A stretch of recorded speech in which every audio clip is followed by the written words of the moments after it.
Most players never see the terrifying presence speech checks in Fallout, and this is actually good, because some of them are so dark they'll make you question your entire life. So today, I'll be going over every single terrifying presence speech check, starting with a guy that disappeared.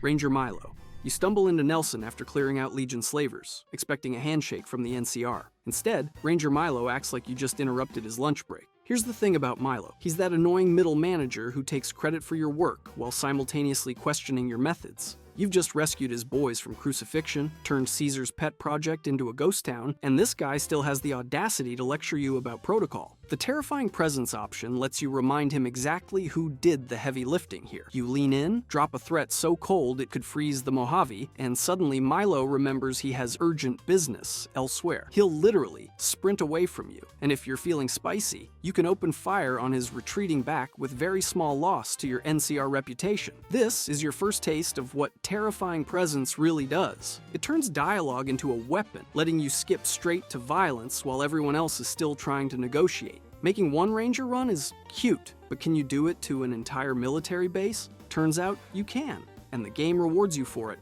Lieutenant Haggerty.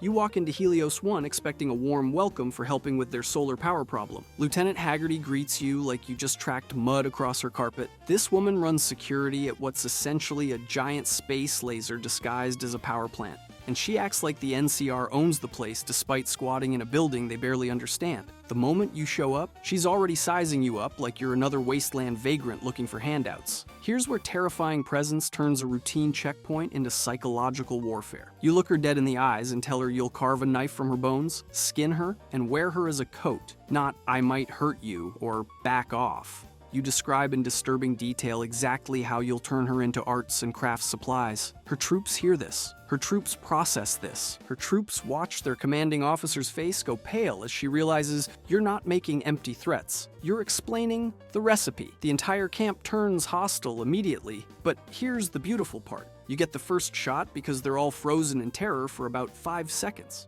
2 NCR officers terrorized, but NCR soldiers are one thing. They're stretched thin, demoralized, and barely holding territory. What about elite forces in power armor who are supposed to be the wasteland's apex predators? Buckle up, because we're about to make the Brotherhood of Steel scatter like radroaches. Brotherhood Paladins.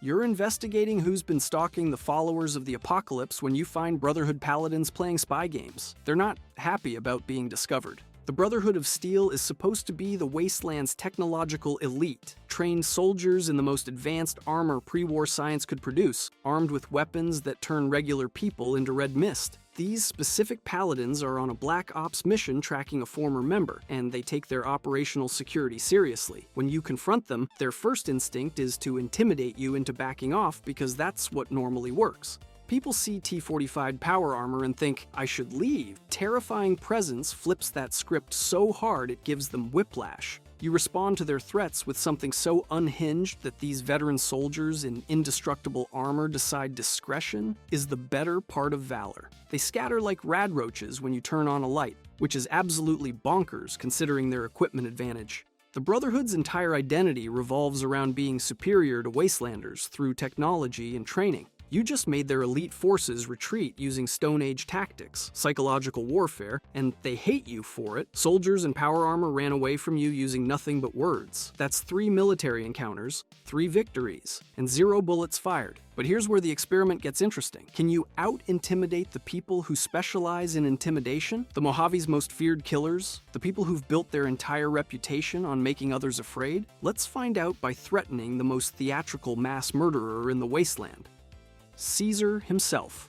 You finally reach the fort expecting a boss fight, or at least some dramatic standoff. Instead, Caesar wants to chat philosophy and offer you a job. Caesar built an empire on fear, conquest, and really aggressive cosplay of ancient Rome. He's the big bad of the Mojave, the man who crucifies NCR soldiers for breakfast and has an entire army willing to die on his command. Walking into his tent and having a civil conversation feels wrong, like defusing a bomb by asking it nicely to stop ticking. The terrifying presence option lets you flip the script entirely. While he's monologuing about Hegelian dialectics and the synthesis of tribes, you interrupt with a threat so raw it catches him completely off guard. This is a man who hasn't been genuinely afraid in years, who's so insulated by fanatical bodyguards that fear became a distant memory. You bring it back. His Praetorian guards don't know how to react because nobody threatens Caesar in his own tent and lives. The 5-second fear window opens, his guards hesitate, and you can absolutely light up the most protected man in the wasteland before they process what's happening. The meta beauty here is that Caesar's entire ideology revolves around dominating others through superior will and force.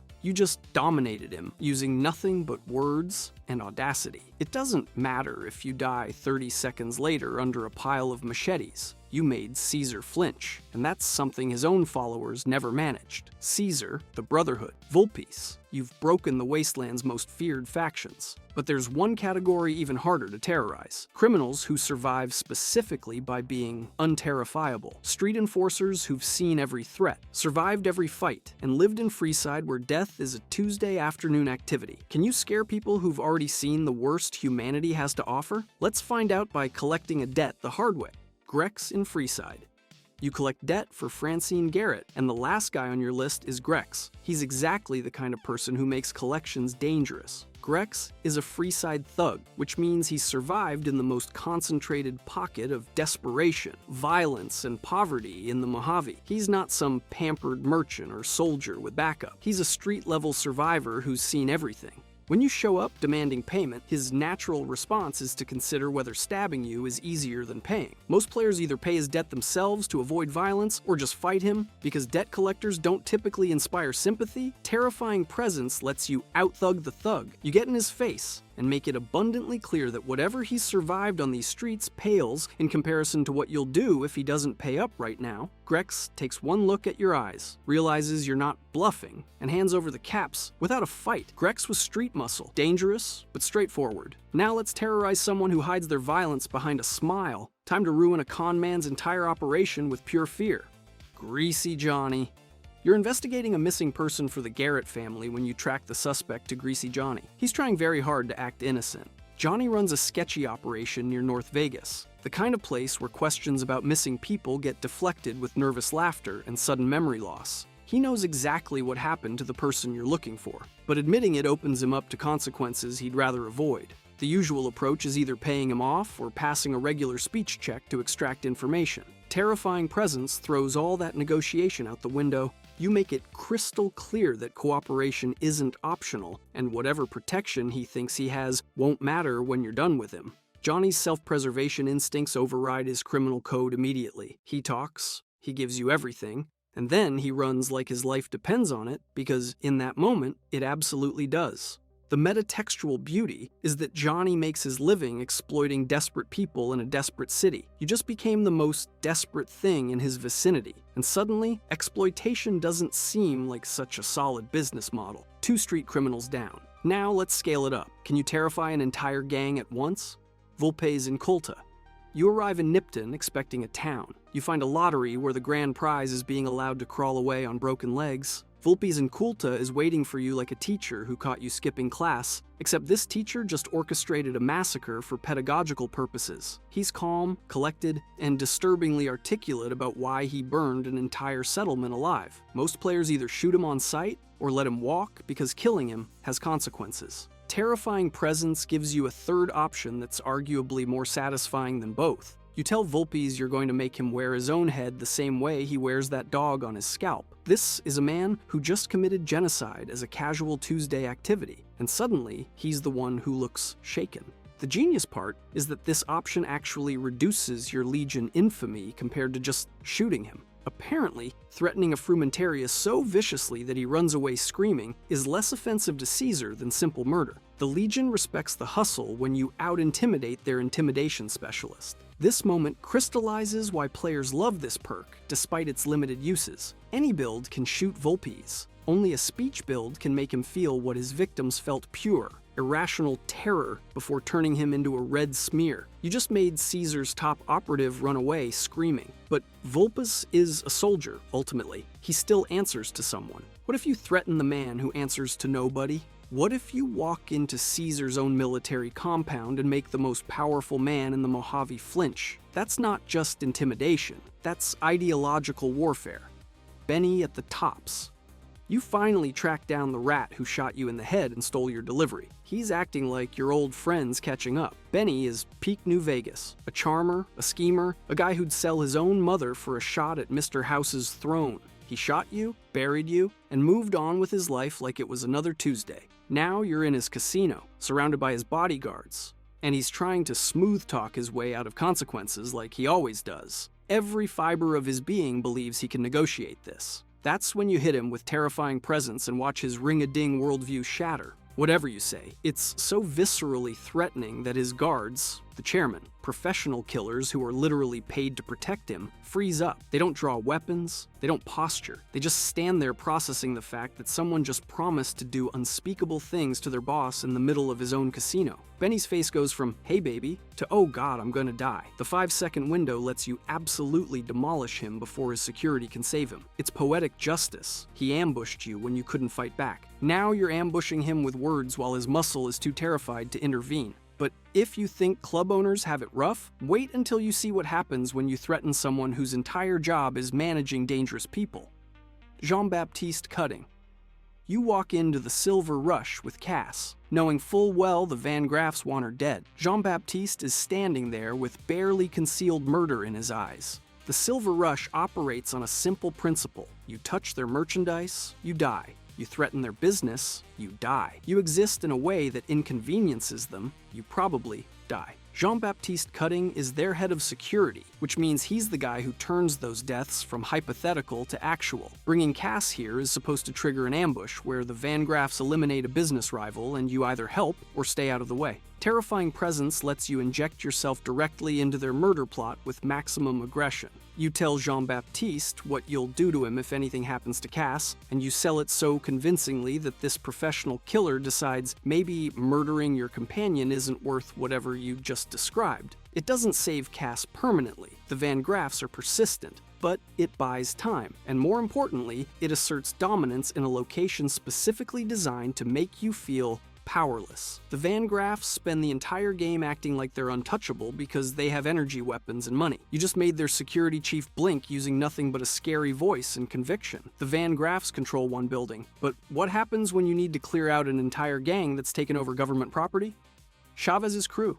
You're cleaning up Prim for the locals when you find Chavez's crew squatting in government property. They think numbers give them safety. Chavez and his boys took advantage of Prim's lack of law enforcement to set up shop in the deputy's old office, which is exactly the kind of opportunistic parasitism that happens when civilization breaks down. They're not particularly dangerous compared to other threats in the Mojave, but they're armed, they're together, and they're confident enough to tell you to get lost. Most players either kill them outright or pass a speech check to convince them to leave peacefully. Terrifying Presence is the third option that somehow manages to be more violent than just shooting them. You tell Chavez what's going to happen if they stay, and you deliver it with such conviction that his entire crew realizes they're not dealing with another wasteland drifter. The problem is they're now too terrified and angry to just leave. They attack immediately, except you get those precious 5 seconds where they're running around panicked while you pick them off. The narrative brilliance is that you essentially scared them to death. They died because they were too frightened to think straight, which is arguably more terrifying than simply being outgunned. Soldiers?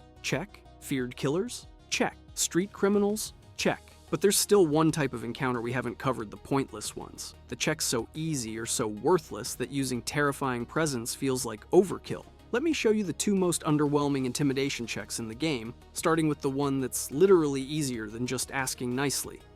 Omerta Thug. You're investigating the Omertas at Gomorrah when you need information about Caccino. A random thug thinks he can stonewall you. This is technically a Terrifying Presence option, but it's also completely pointless because the alternative speech check is only 28, basically automatic for anyone who took this perk in the first place. The thug is just a low-level enforcer who knows where Caccino is but doesn't think you're important enough to tell. You can either sweet-talk him with a baby-tier speech check or hit him with Terrifying Presence for literally the same outcome. He tells you what you want to know and probably needs new pants either way. The community jokes about this one because it's such a waste of the perk's potential. You could be threatening Caesar or Vulpes and Culta, but instead, you're burning your cool intimidation power on a doorman at a casino. The only value here is completion. If you're trying to use use every terrifying presence option in a playthrough, congratulations. You intimidated a guy you could have convinced with a firm please. Now let's shift gears from pointless to actually useful with the Atomic Wrangler. That was pointless. Here's another one that's technically useful but barely qualifies as intimidation. James Garrett. You're recruiting talent for the Garretts when you discover they've got Hadrian under an exploitative contract. James isn't interested in letting his investment walk away. The Atomic Wrangler runs on morally gray business practices. They're not evil, but they're definitely not above taking advantage of desperate people to keep their establishment profitable. Hadrian is stuck in what's essentially indentured servitude, entertaining clients when he'd rather be literally anywhere else. James Garrett holds the contract, and from a business perspective, releasing Hadrian represents lost revenue. When you try to recruit Hadrian for a competing establishment, James falls back on the standard capitalist defense. Contracts are contracts. Terrifying Presence lets you present a compelling counter-argument that contracts mean nothing to someone willing to hurt people. James does quick mental math on whether keeping Hadrian is worth whatever you just implied you'd do, and decides his profit margins aren't that important. Hadrian goes free, you get your recruit, and James learns that sometimes the wastes are too wild for paperwork to matter. This one matters because it's using intimidation for an arguably good outcome, freeing someone from exploitation, which gives Terrifying Presence rare moral flexibility. That was using intimidation for good. Now let's look at something completely different, when the hunters become the hunted. Disguised bounty hunter? You're investigating Prim's power structure when a bounty hunter approaches claiming Gene skydiving. It's obviously a trap. This bounty hunter is either incredibly stupid or incredibly confident, probably both. He's been sent to collect you, but instead of just ambushing you like a professional, he walks up and tries to bait you with a hilariously transparent lie about someone named Gene going skydiving in the Mojave wasteland where functioning aircraft don't exist. The whole encounter reads like a minor league hitman who watched one too many detective noirs and thought smooth talking would work. Most players just shoot him or pass a regular check to make him leave. Terrifying Presence lets you skip the foreplay and get straight to the point. You're not falling for his nonsense, you know why he's here, and if he doesn't leave right now, the only thing diving will be his intestines when you rip them out. The hunter decides his contract isn't worth it and disappears. The entertainment value is watching someone who thought they were the predator realize they just tried to hunt something exponentially more dangerous. That was a solo hunter making a mistake. But what happens when you interrupt Legion operations and they think their authority protects them? Carl's Legionaries. You're negotiating with the Great Khans at Red Rock Canyon when Legion soldiers show up trying to recruit. Carl thinks Rome's backing makes him untouchable. The Legion's recruitment pitch to the Khans is pretty straightforward. Join the winning team or get assimilated by force later. Carl and his boys are confident because they're Legion, and Legion soldiers don't typically face resistance when making these offers. They've got the largest army in the region, they've got momentum, and they've got Caesar's explicit blessing to expand by any means necessary. When you intervene in their recruitment drive, they expect you to either back down or die. Terrifying Presence introduces option 3 to make them experience the fear they usually inflict on others. You drop a threat so visceral that these soldiers who crucify people for fun suddenly remember what it's like to be on the receiving end of violence. They scatter, abandoning their recruitment mission entirely, which is catastrophic for Legion morale. The thematic weight here is enormous. The Legion's whole deal is that they've conquered fear through discipline and ideology. You just proved that fear isn't conquered. It's just sleeping, waiting for someone scary enough to wake it up.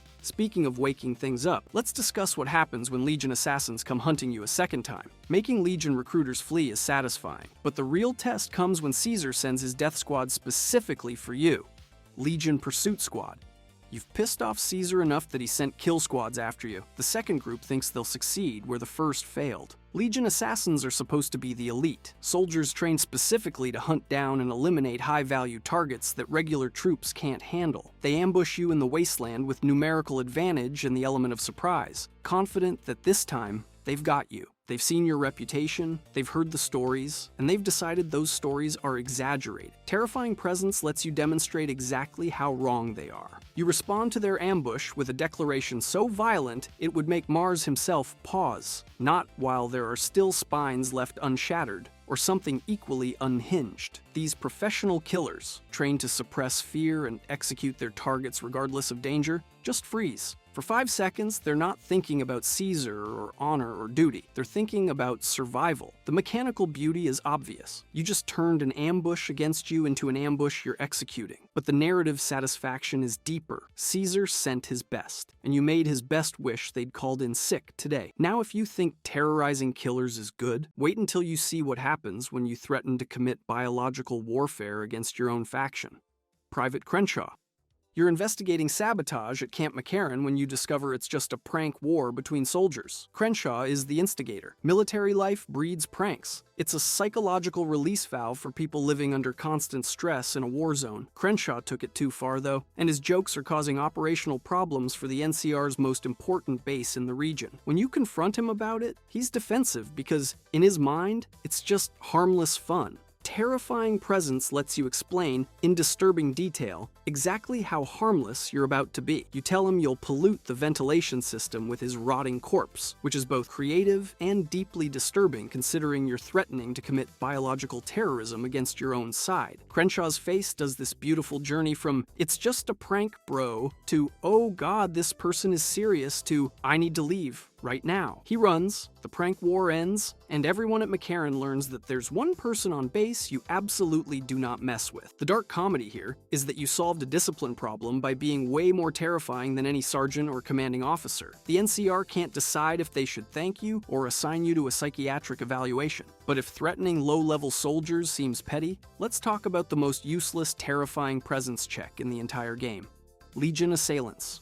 You're walking the Mojave when another Legion death squad appears. You're tired, they're confident, and everyone's about to have a bad time. By this point in the game, Legion assassins are routine. You've killed so many that you're basically running a Legion-themed haunted house where they're the victims. This particular squad shows up like all the others, ready to die for Caesar's glory. And you can engage them like normal, or pass a speech check. Or you can use Terrifying Presence to flip the entire encounter on its head when you drop your threat, screaming about unshattered spines and promising levels of violence that make crucifixion look tame. The entire squad breaks. Not one or two guys, the whole unit. They scatter in different directions. Their formation collapses and they're so busy running they forget to fight back. It's the purest expression of what this perk should be, using words to turn confident attackers into terrified refugees.